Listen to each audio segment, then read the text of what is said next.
Good morning, class.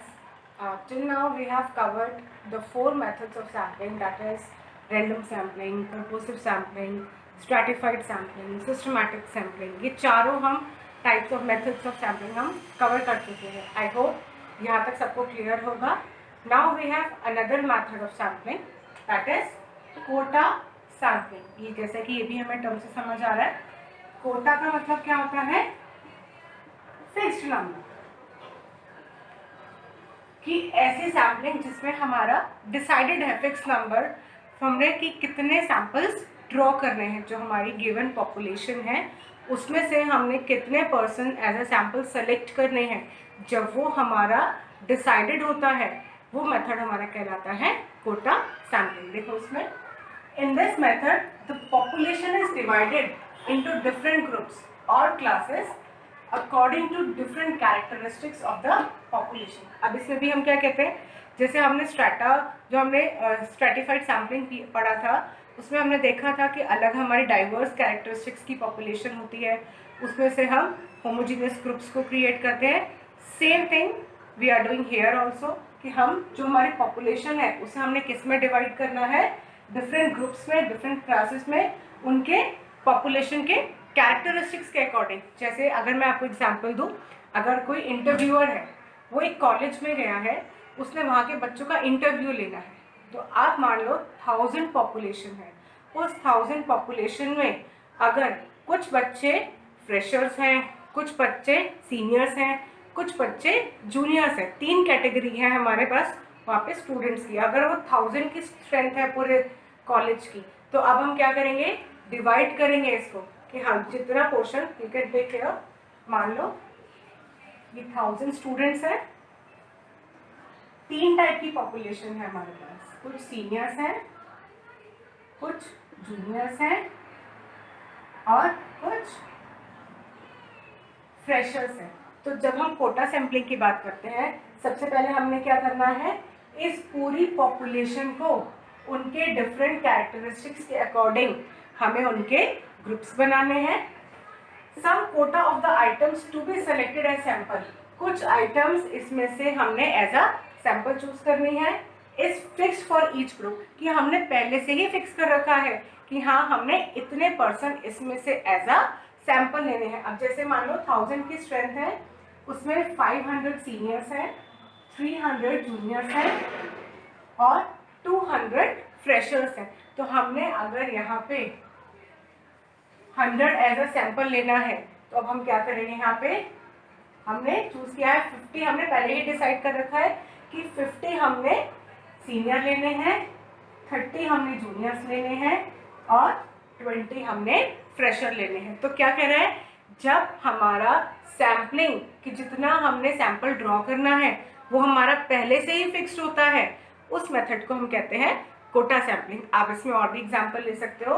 जैसे कहीं interview देने जाते हैं तो क्या उनके पास पहले से ही डिसाइडेड रहता है, प्री डिटरमाइंड रहता है कि कितने लोग उन्हें अपने पर्टिकुलर जॉब के लिए रिक्वायर्ड है, कितने मेल्स की रिक्वायरमेंट है, कितने फीमेल्स की रिक्वायरमेंट है, वो पहले से ही अपना फिक्स रखते हैं. तो उसी के अकॉर्डिंग वो सैम्पल्स एज अ पर्सन को ड्रॉ करते हैं, जो उनके नंबर ऑफ पर्सन के रिक्वायरमेंट के अकॉर्डिंग होता है. The investigator select the fixed number of item. अब यहाँ पे इन्वेस्टिगेटर क्या करेगा, फिक्स्ड नंबर ऑफ आइटम्स को हर ग्रुप में से सेलेक्ट कर लेगा एज अ सैंपल. अब यही हमने यहाँ पे किया, ये जो हमारे पास पॉपुलेशन थी इसके हमने डिफरेंट ग्रुप बना लिए. अब इसी में से फिक्स्ड नंबर ऑफ पर्सन्स हम एज अ सैंपल ड्रॉ कर लेंगे. There is a possibility of personal bias at the time of selection of the item of the investigator. अब इसमें पर्सनल बायसेस के चांसेस होते हैं, क्योंकि इसमें जो इन्वेस्टिगेटर होता है अपने अकॉर्डिंग आइटम्स को कैटेगराइज करता है, अपने हिसाब से वो सेलेक्ट करता है कि मुझे इसमें से कितने सैंपल लेने हैं, इस जूनियर्स है तो मुझे कितने सैंपल चाहिए, फ्रेशर्स है तो मुझे कितने सैंपल चाहिए. तो there are possibilities of biasness in case of quota sampling. I hope the topic is clear to all. तो ऑल टुगेदर अगर हम कोटा सैम्पलिंग की बात करें तो ऐसा सैम्पलिंग का मेथड जिसमें पहले से ही डिसाइडेड होता है fix number of samples are drawn from the population.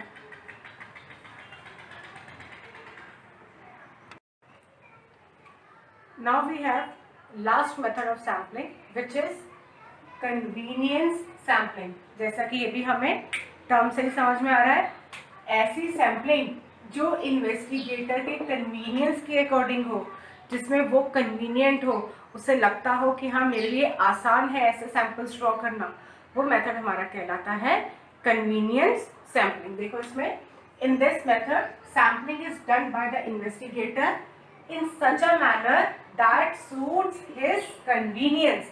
कि ऐसा मेथड जिसमें जो इन्वेस्टिगेटर है सैंपल कैसे ड्रॉ करता है, इस तरीके से कि उसके लिए आसान हो, उसके लिए कन्वीनियंट हो सैंपल ड्रॉ करना, उस पर्टिकुलर पॉपुलेशन के लिए इंफॉर्मेशन कलेक्ट करना. वी कैन टेक एग्जाम्पल, इसके बहुत सारे एग्जाम्पल हैं.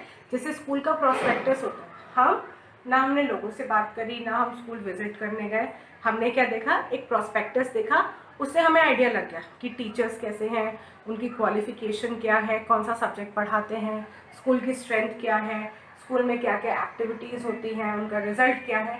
तो जब ये सारी चीज़ें इन्वेस्टिगेट ना करके एक प्रोस्पेक्टस के थ्रू हमने इंफॉर्मेशन गैदर कर ली, तो वो हमारा मेथड कहलाता है कन्वीनियंस सैम्पलिंग. और we can take other example. This is an investigator.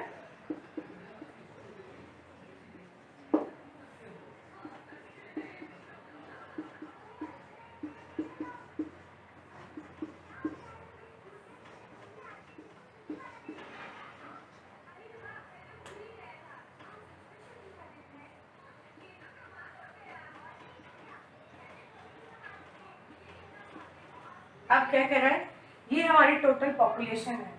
अब इन्वेस्टिगेटर क्या करेगा, सब में अप्रोच ना करके इसके पास में जो उसको कन्वीनियंट लगेगा, जब उन लोगों को एज अ